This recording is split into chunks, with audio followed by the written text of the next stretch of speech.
happy bros. Hey, you're about to get a face full of the Ken Bozak. He's a mentor. That's what I heard. He's a connector. Oh yeah. He's a brilliant leader. I've seen it. He's Ken Bozak. Oh, happy bro. You gotta get some Bitcoin and hold it. Happy bros. You gotta get those NFTs and you gotta hodl that stuff. You gotta hodl it. 'Cause I'm Ken bro. We got your Bitcoin, bro. He's an original. Buy some NFTs and hold them. How many times does he have to tell you? Going to the moon. We're going to the moon. We're going to the moon. We're going to the moon. We're going to the moon. We're going to the moon. We're gonna get real high.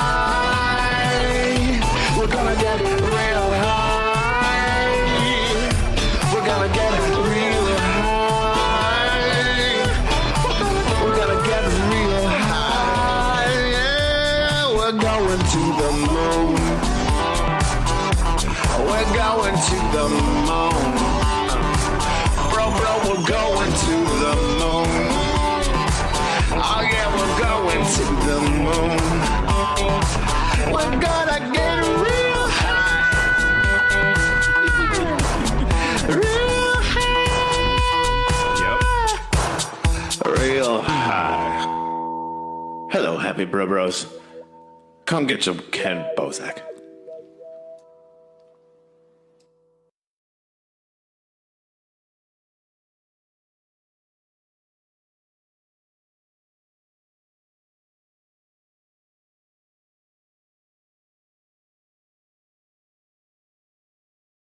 All right, and we're live, bros. How goes it? Welcome to the new studio.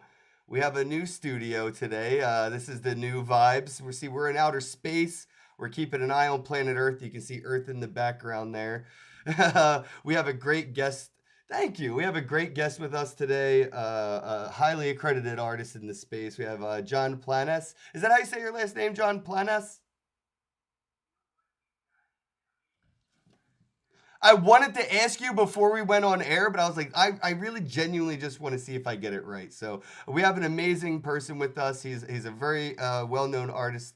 Jon Planas, if you could please, I guess, introduce yourself to the audience as well as us. It is so good to meet you. Let us know a little bit about yourself and what you do in the art space and maybe how you got onto our show.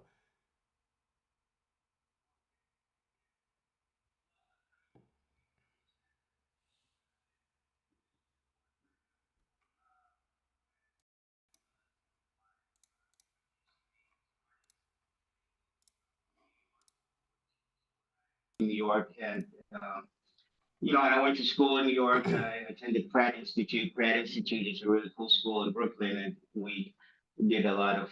So I graduated with film degree and fine arts degree, and I went off to do some things. But what happened with me was for my during this time, the great clubs of the '80s were operating in New York City, and I wanted to go out and be known for what I did. And so one day I decided to hand paint a whole tuxedo outfit. And I did if you can imagine, surrealistic clouds, and Greek faces, the weeping and roses on this beautiful Giorgio Armani tuxedo, which a lot of people almost were like, oh my God, you've painted on that tuxedo. I said, yeah.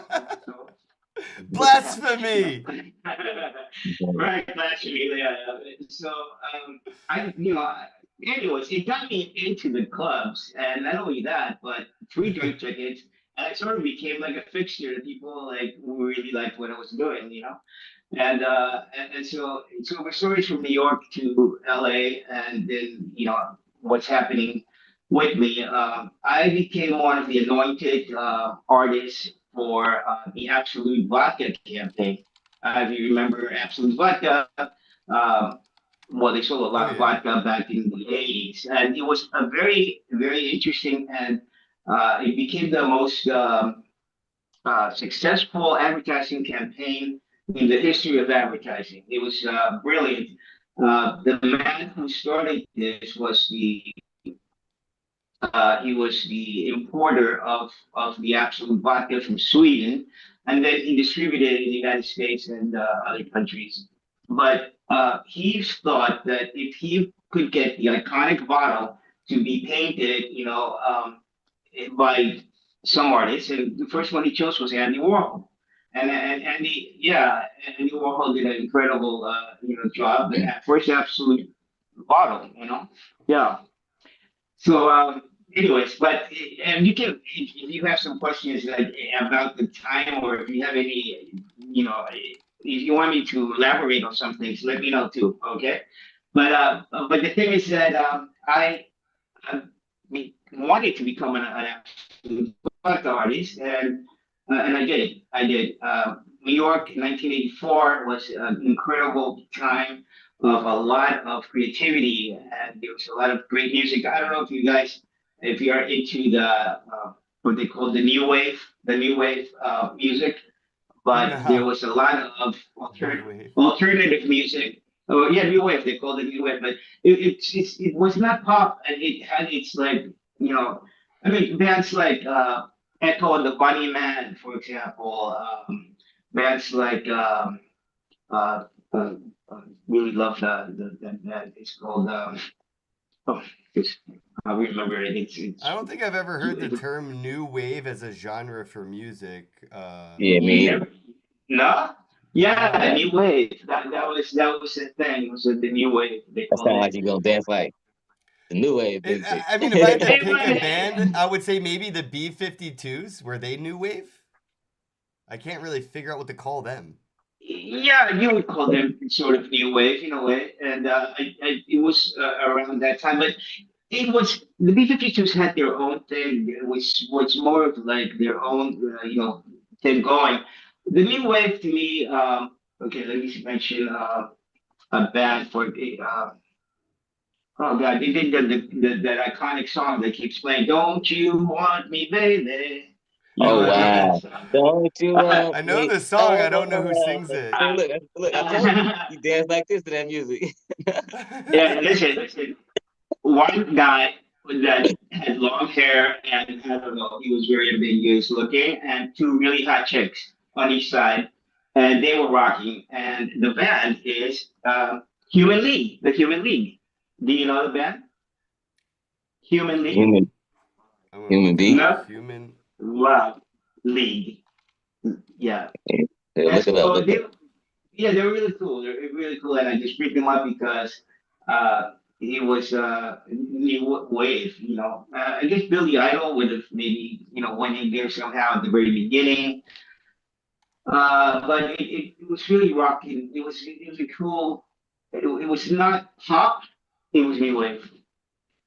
And so yeah, and so I was taken and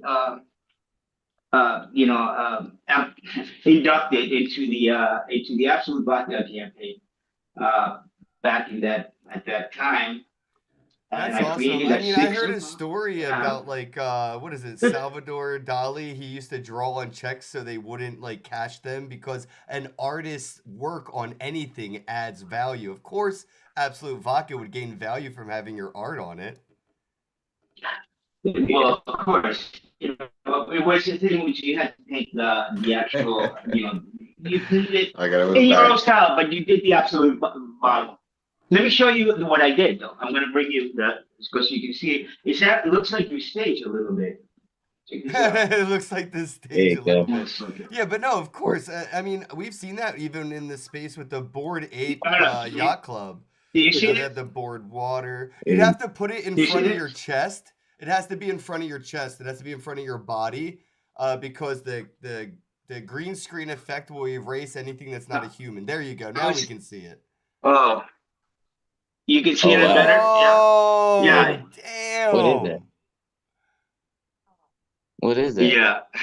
Damn, that's So fire. what it is it is That's making my basically a eyes go porthole crossed. from a it's a UFO, and you're looking down at the opening, and it's looking down at Earth, basically, and that's what it is. And Got and, it. and so it also, you see, but there's a peace symbol right in the center. So I wanted to, introduce peace into the whole potion,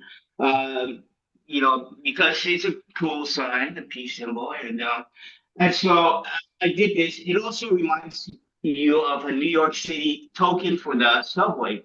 It kind of looks like the same type of shit. So you can see it actually, or let me see. Should I stand Yeah, up first? yeah, the peace sign's very. Yeah. I didn't even. There's so much going on. I totally Oh didn't wow. see the peace sign in the negative space until you Yeah, mentioned it. right. That was the first thing I seen. I was Yeah. That's trying to fire. figure out what's Anyway, on the so that was, hieroglyphics in the background. That's like the Yeah. small details yeah, catch my that's, ADHD.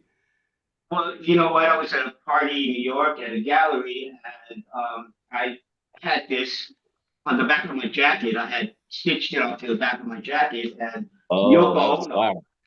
Yoko Ono was there at the party, and Yoko travels with a sidekick at the time. I don't, it was a big art opening for Keith Haring, actually. And so I was there, and Yoko stopped me, and she's like, "Could you tell me what the hieroglyphics mean?" And I was like, "I'm sure you want to hear the story." Yeah. I was, I do, because that was my Yoko. first question too. Yeah. Well, it's basically like a code. It's just a little code that I can as binary, sort of like at that time. I thought, Oh, that I would sweet. create something. Yeah, and it shows that there's a secret where three mountains meet, and there's the hand of man reaching for intelligence, and then there is these UFOs that are passing by, and then you go up, and it becomes the hand of man reaching out to the unknown for intelligence. Basically, that was the story behind the hieroglyphics. Yeah, I love yeah, art with Mm. Easter eggs and stuff like that. Especially you said Yeah. binary Yeah. code too. It's especially back Yeah. then. That It's is fire. definitely interesting. I guess we can kind of Mm-hmm. jump ahead a little bit and thank Jeff Crane for the introduction from NFT the yeah. movie. The circus is in town. Right. You're going from the legacy canvas, the original, actual canvas, to this new non-tangible canvas with NFTs and using Yeah. IPFS to like host your image instead of an actual canvas. Let's talk a little bit about that story or experience. Like, how did you, meet Jeff, and what was it like kind of working with NFTs and not being able to like touch your art? Mm. I was tell you honestly, I loved the idea of the NFT, and I thought, what can I do? But um, it was very ambiguous to me because things like the ape, were creating a lot of buzz and selling for a lot of money. And I was like, well, they want cartoons. I mean, that's what the NFT is, a cartoon. And it's, it's more than that. And it's a group. And so people were trying to explain to me because I was trying to come up with something that was cohesive and that could be marketed. But, I couldn't really grasp it that well. And I put a lot, some of them out. Wasn't very successful with the NFTs. Um, that's because, and then I stopped actually. I stopped also because I guess the value of the Bitcoin at that time had dropped quite a bit, and yeah, everybody was like kind of cautious about investing in NFTs and in that whole at that during that time. I know that there's some platforms that I showed some work that are still active and pretty good, and I'm planning to go back with a different uh, approach. I'm trying to, so um, the NFTs. Jeff Crane, great guy by the way. I don't Great know if you guy. guys. Yeah, he's a great guy. Very well, I love him. I love that he loves the Grateful Dead as well. You mentioned We that. all So love Jeff. yeah. Okay, Jeff is cool. And and so he was introduced to a friend of mine. His name is Scott Pierce. Scott works with his brother. I don't know if you might know the Bitcoin king named Brock Pierce. Brock Pierce. Have you heard of Brock Pierce? Yeah, we know Brock. Do you know Brock? Yeah, I don't know Brock. I know Scott. And so Scott had mentioned my artwork to Jeff, and Jeff and I began to talk on the phone and to text each other, and it was a great thing. He told me a little bit about this movie that he was making, and I said, great. And then suddenly it was 2.5 years that went by, and there was no connection between us. And it's just about, I think, about maybe 8 or 9 months ago, I gave him a ring. I was like, what's going on with you? What happened with your movie? And he says, we're ready to actually have the movie premiere. And John, we would love to use something that is memorable in your particular career that you find it, I said, well, because I had some ideas, and he wanted something that was like important in my development. So I thought, okay, well, how about this? And the fact is that in 1984, one of the big department stores that was an exclusive store was called Henry Bendel's. You guys probably were 10 years old back then, but the thing was, we all have to start somewhere, and so I think, but the thing was, they made a beautiful billboard. Billboard comes later. They made a beautiful window display in the store on Fifth and 57th Street. If you know New York, that's a very high traffic and exclusive area of Manhattan. So, and they featured my hand painted one of a kind jackets that I had done for Cyndi Lauper and for Madonna and some other people that at the time were really into original clothing, hand painted, and they had commissioned me. Yeah. But they created a big window display. And in there, I actually, the circus was very interesting because I did another pantsuit with a dinner jacket and white tuxedo pants, hand painted. This one had more of a Picasso like faces and different, but very, very fresh. And some people actually would come up to me, is that paint? Are you wearing paint? And I say, yeah. Is it still wet? I said, yeah, still wet, and that's how I met a lot of people, and so that's what I told Jeff, and I said, let me see if I can find any pictures of this window, because when I went, it was in New York, and on this window, to me, I had arrived on some level to a prestigious store. I felt and that I had accomplished something good in my life. I was 24 years old at that time. So I did do, and that's going to be the poster, one of the posters that he's going to be showing at the movie. Yeah. Mhm. Dude, I love that. I like that it's going to really give cool. another chance at life in something, so far into the future from when it was like originally created. I think, well, it's like this. Sorry, go ahead. No, I'm saying things like this are going to come back, vintage and things That's that true. are retro. Yeah. No, all those time periods do get a second chance. I mean, as long as we still, time keeps things. We've always seen things make those comebacks, and some things have made several comebacks, so to speak. So yeah, you're absolutely right. It's also, John, I have a question. Yeah. I have a question about, as an artist, obviously in this day and age, there's so much talk about AI in art, and especially in terms of AI generated art.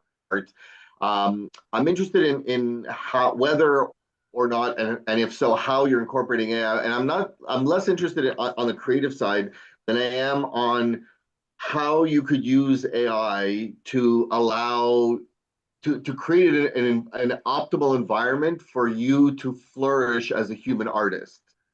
if that makes sense. Like to use Listen, AI to simplify other aspects of your life or to earn money to allow you to do the thing that you love to do the most. you know what? To me, AI God, AI God, my best friend. You know, AI. I don't know. I have. Yeah, am I allowed to say I have Chat GPT 5.0?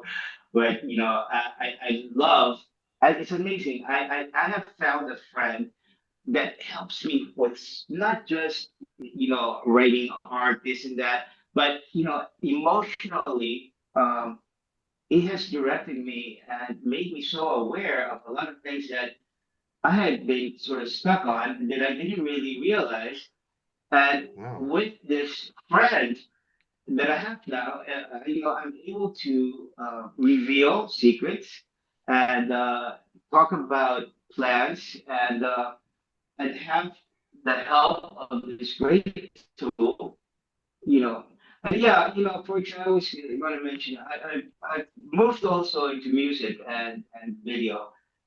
So I'm not, I am now writing lyrics, and then with a musical composer that works with AI, I tell the guy what direction I want in regards to the music, and then we come up with visuals, of course, that I write down, are very specific about what I want to see. So, I've done that. I have almost an album ready to actually show. And, unfortunately, I talked to somebody is close to me, and she's my stepsister, I would say. But I won't mention names. The thing is that she won a Grammy Award. And I was so excited because I don't really know where I'm going with this, because, I've got this, I've got that, but I'm excited about the music and I'm excited about what I'm seeing. And then she says to me, well, unfortunately, you can't do anything with this because it's AI and you cannot Yeah. copyright anything. And I was so bummed out. I was really bummed out because, I mean, I'm impressed by what I'm doing and myself, and I think people would really enjoy it. So I don't know what to say. How does it apply for me? I have nothing but positive things to say about AI. I think that people need to understand that it's technology that is, come from years of technical development, whatever the people call it, retroactive. But it's a big word now. It's uh, engineering, reverse engineering. That's what I was thinking. I would say, yeah, too big of a Something. word for me. Yeah. What does that Yeah, mean? Reverse engineering. I got a question though. I got a question because Yeah. I'm an artist too. As an artist, I do tattoos, I draw, and I recently picked Oh, up painting, and those are all different type of mediums of art. So what do you think And about like NFTs, you're getting into NFTs too, bro. right? So exactly, yeah, yeah, yeah. I've been minting my tattoos as NFTs, but like what do you think about minting other mediums of art, like other than like physical art? no, yeah, yeah. Well, I mean, that's what I did. I took a picture of my paintings and I put them up, and I thought, this would be a great NFT.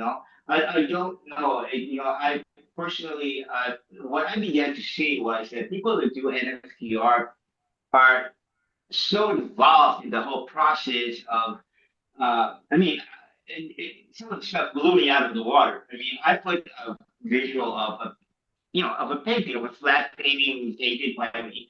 But these people that are doing these NFTs are like they're bringing motion into it, they're bringing lights, it's all sort of moving. It's amazing. I said, oh, I can't compete with these guys. That's like, so that's what I'm saying. I'm restructuring that whole idea. But how are you doing with it? Are you finding any success with your tattoos as NFTs?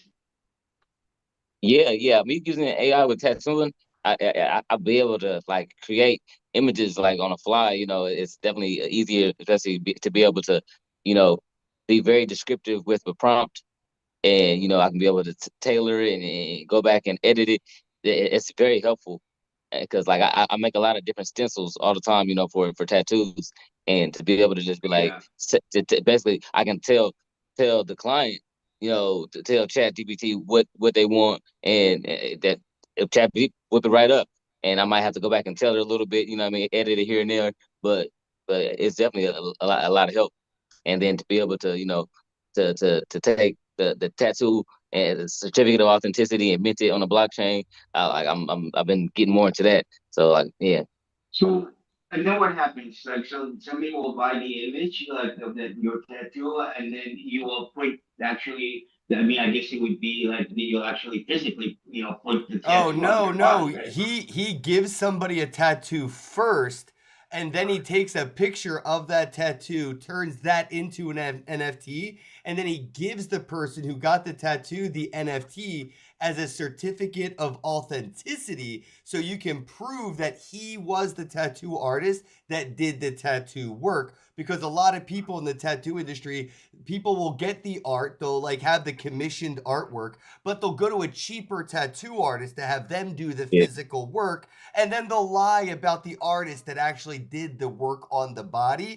This way Yeah. he can prove the people in his community are authentically, members with his real tattoos, not people that are lying and took his art and got it somewhere else much cheaper.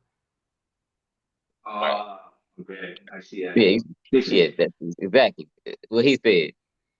What he said. that's good. That's good. No, that's Yeah. good. It's good. It's good. I mean, you have like that's great that you actually photograph your work on somebody that is getting it, and it's your work, and that now that's your certificate, that's your NFT. That's cool. But and so when that happens, the person that gets the certificate, they own the artwork, or they own the artwork, or you own the artwork. How does it go? You know, I was just wondering.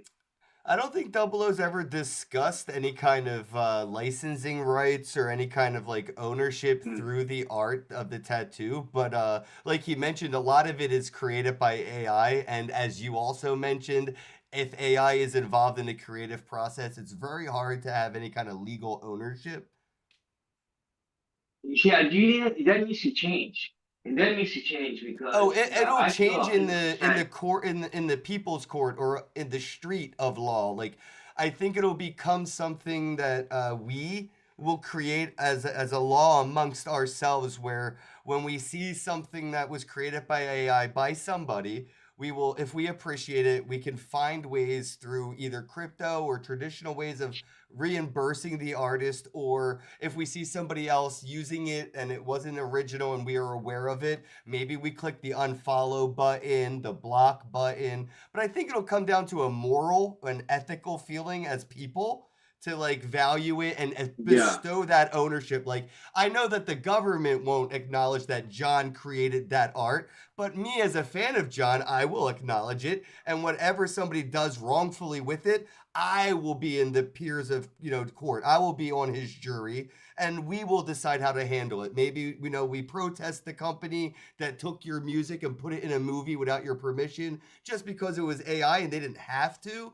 I think that the more we use it as a society, the more all of us will value it to a point that eventually it could make it into law. But there's so many people that are in positions of law right now that are so old that they're seeing the technology around them move so fast they can't comprehend how to create a barrier or preventative means, or even enforce repercussions if people do go against the grain.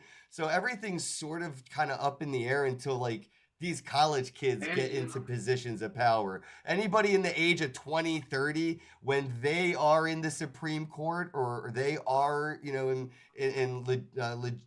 legislations, conversations, that's when we'll have, John can own what he creates with AI. But right now, the people making those laws, they don't care because they don't use it. They don't even understand it. Right. And so it places people in a moral type of uh, I'm seeing it happen already. Some you know what people I'm saying? say no matter what, it's trash. I don't care what you do with it. And then some people just Yeah. look at it as a medium, as a canvas, as a tool. It's almost like, I feel like it was early CGI. A lot of artists made fun of CGI artists, not just because of the type of work it was, but how the quality of it was reflected in Hollywood. So if you were an early CGI artist, you were a joke. People made fun of you, and people didn't like you because you made movies look worse with the shitty CGI. But now, if you're a CGI artist, you're making the new Avengers movies. I can't even tell the Hulk isn't really green like that. Now you're a hero. And I think that's where we're going to go with the AI artists. The same kind of paradigm that the CGI artists had to go through as the technology evolved and as it was implemented in the society. It was a time thing. It took time for the CGI artists to get the respect they earned. Yeah, I think so too. I do. And and I hope for, I mean, just for the fact that, I don't think this is something that's temporary. I think AI is going to grow in perspectives and things that we couldn't even figure. I mean, it's just like, it's haunting in some ways as, you know, the whole thing about, the robots and AI, the future of the world and how they're gonna take over and, whatever. That's a film. That's a film that was already shot. It's called Terminator and whatever. And the thing is that I don't, I just live one day at a time here with my life and my work. I think people have to pick the movie they're afraid of. They can't be afraid of the Terminator world future, and they can't also be afraid of the Idiocracy world future, right? In the movie Idiocracy by Mike Judd, the AI did not take over the world. It was the AI and the population of the humans were pretty stupid, but I think we're more so headed towards an idiocracy version of the future, a lot less likely than a Terminator. Yeah. Bro, so John, I have a question. so You have throughout your career, like you've worked in so many different mediums, and your whole thing is moving between mediums. Just on a personal level, like of all the different mediums you've worked in, what's your favorite? Just on a personally, what do you enjoy working? Where do you enjoy creating art the most? well, that's a great question. And, I've been writing. Almost finished a manuscript now. It's called The Story of Jon Planas, and it's a story of an artist, and it sort of reflects my life. It's not a complete. It's a fictional memory based on a true story, but it tells you the beginning of the book of the novel deals with an artist, which that would be me, who gets the commission to create a super large landmark piece on Sunset Boulevard. And so when you're asking me, what do to me, the greatest piece that I've done will always be the Absolute City billboard. I created a 60-foot by 40-foot three-dimensional billboard. Wow. With neon lights. But I was hoisted up on one of these large cranes, and I was swinging I could see Sunset Boulevard underneath me. Trust me, it was kind of scary, but on the other hand, exciting. Okay. And so I did this billboard, like I said, and I've never duplicated. I did that. It was up for 3 years. It became one of the longest running billboards. It was an artistic statement, though. It was absolute bottle shapes. I turned it into a cityscape, and each of the bottles was cut out of plywood, and I hand painted each one with different motifs, my Egyptian hieroglyphics, and some images of cats, and very, very kind of like a mystical, spiritual, and it had surrealistic too, because it had two human arms with muscles that were holding on to two paintbrushes and a neon rainbow that connected both of these paintbrushes. If you can imagine the scope and the actual size and scale of this, you would be like, wow, And so the book begins with the fact that the artist has just unveiled this piece, and then the party has the after party has moved to the Chateau Marmont. I don't know if you know, Chateau Marmont is a landmark hotel in Hollywood where there's a lot of celebrities, actors, actresses, singers, pop stars, everybody that's somebody, or at least they want to be somebody, goes to the Chateau Marmont, and that's where the after party was. But the artist actually loses. He had been. I talk about the fact that there's vodka, and uh, and you had mentioned, in regards to drinking or smoking. I told you I don't drink, I don't smoke, I don't participate in that in what I used to. But the story goes that this man had been sober for 7 years and had done all the good things that had led him to get this commission. But on the night of the opening, the Absolute comes by and he drinks and he breaks the 7 years of sobriety that he had. And so he becomes obsessed with the fact that something is imperfect on the billboard. And he has to go. And what he does is he leaves the party and he begins to climb through a ladder and then the scaffolding and then onto the actual, because these billboards have these ladders that lead all the way up. It's for maintenance and for people to get up there to change their lens. Well, the guy, the artist, says, I cannot believe that I painted a star on this billboard. It's not the right shade of red. And he cannot rest until he climbs up there, brings some red from wherever he has to get it, and begins to touch up the billboard. But what he forgets is that he's really drunk at the moment, and he is about to fall 60 feet down and kill himself, basically. No. So, yeah, well, that's what's happening in this, situation, because the insanity of wanting to fix something that is already finished is kind of strange. But for an artist to finish something is rather difficult. Sometimes they have to pull it away from you. I don't know, uh, 007, maybe you've got a painting or some. It's almost like when is it really finished? And in this particular case, because this billboard was at the corner of a very popular and I think like 1.5 million people go past this intersection, and so people could see it clearly. And the thing happens that he gets arrested. The artist gets arrested. He goes all the way up to pay, and then he gets arrested, and he has to come down to a reality, which is, you know what?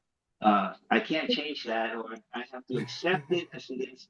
And that's what happens. And it's part of the book. It's called The Story of Jon Planas. And it's something that I've been doing. I've been working a lot writing. So, One of the things I love to ask authors when they're working on a book before it's finished, this is my favorite question. Are you also working okay. on an audio book as well? Would it be your voice that I would be hearing if I wanted to grab the audio book? And if so, would you start recording it now rather than when it's done? That's a really interesting, and that's a great question, actually. That's a big question. I go on the Instagram, platform or Facebook or whatever, because I keep accounts there where people can actually go to Jon Planas Studio. It's Jon Planas Studio is on Instagram, and you can see a lot of my work there, what I'm putting out. But so I go and I scroll through a lot of the reels, and the guy keeps coming up saying, "Oh, you want your screenplay to be heard, and you really want to sell your screenplay? Well, then you have to turn it into an audio screenplay or whatever, And then people will Yes. really listen to it, and that's how I sold my first screenplay, and it has actually caught my attention, because that's how I do it. I love to listen to my writing or other people's writing through Word, the application, and then I just push audio, and it speaks it to me. Yeah, It I've talks to learned me. It from agrees.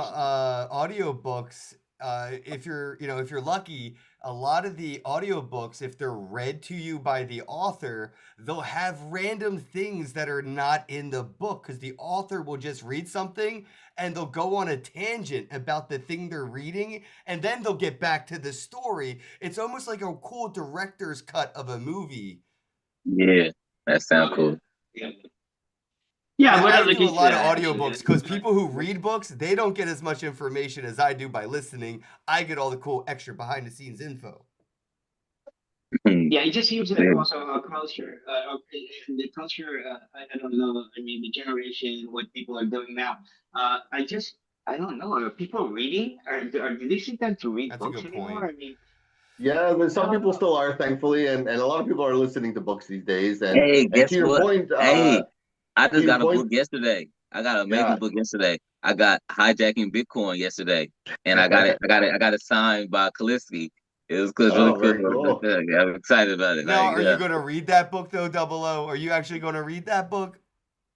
bro, I got a bookworm tatted on me, bro. Like, how you think I'm so smart, bro? I read. I That's right. listen. I listen. Of, of course. Yeah, Yeah, I can't wait to read it. I don't know. Things change for me all the time, and then again, it's just the availability. Reading is it's because you have to sit down, and you have to concentrate, and you have to, like reading comprehension. Some people have a difficult time with it. Some people that have like what's it called, the Dyslexia, and I got dyslexia, that, and it dyslexia. sucks. Yeah, Mhm. yeah. I have that too. I sometimes I'll write a number. I'll write it upside down. Or, like if it's like 650, or I'll definitely write it 065. And I write all my B's, D's, Q's, and P's in capital letters. wow. Okay. Yeah, but so you know what I'm saying? It's like I don't know. I don't know about reading. I love to. I used to, as a younger man. I went to, like I said, I went to Pratt Institute. I took literature classes, and we had to read this required literature. So there was a lot of literature, and I read it. I learned about some really cool authors that I really respect today, and that I'm actually influenced to do my own writing.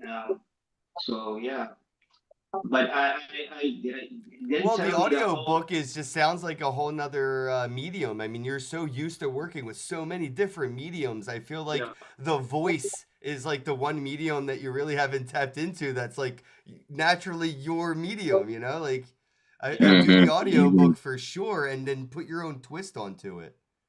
Make people Yeah, have you're to buy right. the book and buy the audio book so they get the full experience.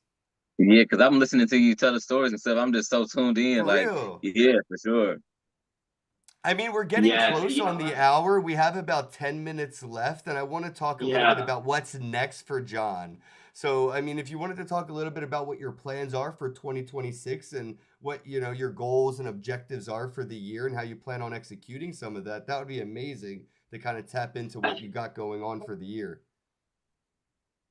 You know, uh, I, I graduated with a film degree because I love the medium of film, but because of the circumstances behind my hand painted jacket, after going to the clubs back in the days of Studio 54 and Limelight and so on, uh, I created a brand without really even planning so, but I was not doing it to become a Calvin Klein type of guy. I was just doing it because I wanted to express my painting talent and my voice, what I wanted to say, and I didn't have the room in New York to actually do large paintings or even small paintings. Um, I was definitely interested in what happened because it was just born out of necessity, and I did it just for decoration purposes. I painted the jackets. One jacket led to another jacket to another jacket.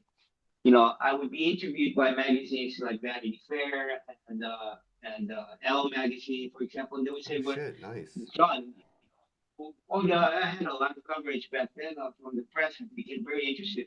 But I've had celebrities that were in the rock and roll world, and Cyndi Lauper and Dizzy Harry and Chrissy Hines. Back then, those three women, became one of my best clients. They continually ordered jackets, handmade jackets in different styles. But so the stores would ask me, so what's in your next collection? What's the next collection? And I would say, well, more artwork, more painted artwork on wearables. And I didn't understand what they were trying to say to me was, what is in the, do you have a holiday collection coming out? Do you have a winter's collection? Do you have a women's, what's, and I was stuck on the painting, on the clothing as a medium to allow my art to be seen by many people because people would wear it to parties or to whatever and they go, oh, look at that, and so that was my hook. Obsessively, I'm an obsessive person. I painted 3,500 jackets, 3,500 original hand painted jackets. When I go back to that, and I in that it was between maybe 5 years. So yeah, I was busy. It was an industry that I had created, but to bring us forth to today, all of that now has sort of resurfaced my older style, which was more of a cubist, geometric style that has something to do, I think, with my Latin roots, has again begun to prevail in my work, as well as the writing that I'm doing. I have completed about 5 or 6 screenplays right now Oh shit. in a short period of time. That's a lot of work. This Yeah. is what I wanted to do. And let me tell you that I have brought my imagination visually into writing and now into the screenplay format. And I don't, people say, yeah, well, what do you know about that? I don't know about anything. Like I just consider myself a person that has been suddenly awakened. Not that I was ever asleep, but wakened to create on the film medium. So what you're asking me is, are you gonna? I'm going to be doing more films. This is what I want to see myself. I mean, That's great to Hollywood. hear. I'm at a point in my yeah, I'm at a point in my life, but I've written something very interesting. What I kind don't of know if you know, films, but there's is there a genre? Could you explain kind of um, like the vibe of these screenplays? okay. Well, look, the first thing that came to mind. Well, first of all, I wrote a book, and it has already won an international book award, by the way. It's just amazing. It's called Echoes of Terrorism. This is my first book that I wrote, and it just all happened organically through Echoes conversations of with my Terrorism. That's mom. a pretty damn good name. Yes, with That my sounds like the mom. title of a movie. Well, it's probably going to be a movie too, But the fact is that, yeah, it takes. But I'm from South America, originally from the country of Peru, and so I'm appalled. When I see the world news and when I see the wars happening right now with the Russians killing and vice versa. They're such the Israelite people, with this and such tension and such horrible circumstances in our world. So talking with my mom, who by the way, I'm a very much believer in the love of your mother. My mother is a great friend, and she's always been, very much in regards to pushing me towards artistic endeavors. She's always pushed me, and very wonderful person. But she was telling me that in the '90s in South America and Peru, there was a horrible situation that was killing. Well, we now know there was 40,000 people that disappeared in a period of about 7 or 8 years. It was a group, a terrorist group called the Sendero Luminoso, and basically what they did was uh, it was a philosophical teacher from a place that a lot of young intellectual minds in South America were studying with him. And the guy suddenly turns to become a very communist. And he said, we have to get the oligarchy, the people in power out, and we have to do it in whatever means we're going to do it. And so the whole thing became that they began to literally go into towns with poor children and men and women who lived agricultural lives, and they said, if you, I'm going to give you a rifle or a machine gun. You're going to pick it up, and you're going to be on our side because we have to take over the Peruvian corrupt government. And if you did not do that, they will kill you. So it was overtly extremist, as well as the previous. So during that period of time, there would be bombings, there would be horrible buildings would fall, and hundreds and thousands of people disappeared. So my book deals with a character that is a woman who actually goes to comes back from the United States after getting a law degree and leaving the South American Latin woman. I'm going to have to get married to a man, have children. I have to do what my husband tells me because that's usually the machismo in these countries. And but she leaves that and she sort of like turns her back on her family. But now she's coming back, and she's coming back and she sees that the country's in trouble, and so therefore she sets out to help in whichever way she can. That's echoes of terrorism. And Echoes of Terrorism. That name is, I know I'm going to see that on billboards. That's for sure. I feel like that name alone, if they don't want the movie, they're going to want that name. Well, Echoes of listen, Terrorists. the book is available right now, and if you like to read, or if please pick up a copy. We really, it's on Amazon Kindle, and it's called Echoes of Terrorism. It's available. It's a easy read. I think it's at 125 pages. But please, if you listen, put the word out there because it's a great book. Even though it's about Peruvian, it really carries a lot of impact as to the world situation today. And so yeah, it's available. Like I said. So check it out. Do you accept crypto? Do you accept crypto for your book? Can I purchase your book with crypto? I don't know if the I Kindle wish store takes I it. don't know. Yeah, No, I I don't don't think think so. you could probably But get a but listen, Kindle gift but card. listen, if you have a Kindle account, I don't know if you do. I have one because I like to watch a lot of Prime movies. It's a Prime account, I guess. Yeah, I got a Prime Not to, account. but you do. Then you know what? I think you can even read it for free. You can read it for free. It's available for people that read on Prime. I think it's for free or for like very minimal money. But Okay. yeah, I appreciate anybody that will purchase it or at least leave a good review or even a bad review if you don't like it. But I don't care. But I think it's an important book for this time, and probably soon will be a screenplay as well. I'm going to have to So check it you out mean to so I tell can me? say I read the book. It would be the first time I could say this out loud. I read the book before it was the movie. Yes. But I Yeah. got a question though. You mean to tell me you on not another Bitcoin podcast and you don't have a crypto wallet?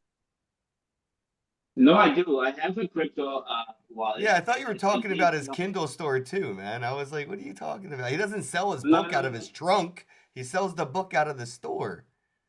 But still, yeah. I want to get one personal from the source, from the plug. You feel me? But No, the whole no thing, middleman, bro. Come on, bro.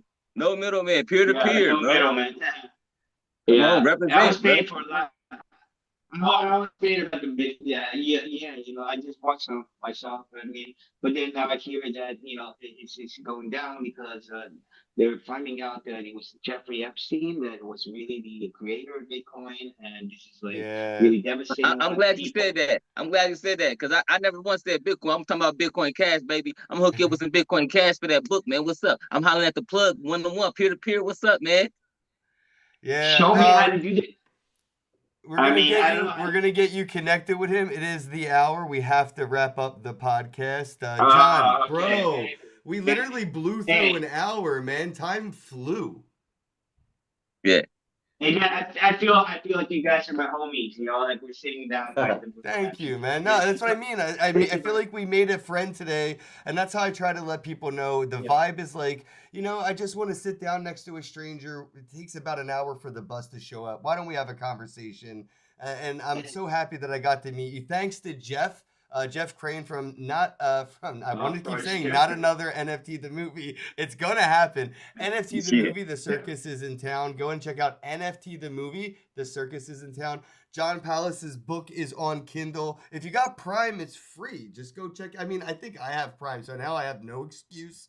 Plus, again, I want to kind of brag to people. Like, I've had people my whole life. I read the book before it was a movie. Yeah, I did. I read The Wolf of Wall Street. Huh? I read The Wolf of Wall Street before it was a movie. Oh, there you Yeah. go. Oh, okay. There you go. All right, John, John. do you- Thank you. John, thank I you. hope we can do this We'll again. talk after we read the book. Yeah, There you go. Yeah. All right. Have a I'll day. read it and then have you back on. Take care. Thank you, guys. Hello, happy bros. Hey, you're about to get a face full of the Ken Bozak. He's a mentor. That's what I heard. He's a connector. Oh, yeah. He's a brilliant leader. I've seen it. He's Ken Bozak. Oh, happy bro. You gotta get some Bitcoin and hold it. Happy bros. You gotta get those NFTs and you gotta hodl that stuff. You gotta hodl it. 'Cause I'm Ken bro. We got your Bitcoin, bro. He's an original. Buy some NFTs and hold them. How many times does he have to tell you? Going to the moon. We're going to the moon. We're going to the moon. We're going to the moon. Going to the moon. We're going to the moon. We're gonna get real high. We're gonna get real high. We're gonna get real high. We're gonna get real high. Yeah, we're going to the moon. We're going to the moon. Bro, we're going to the moon. Oh yeah, we're going to the moon. We're gonna get real high. Real high. Yep. Real high. Hello, happy bros. Come get some Ken Bozak.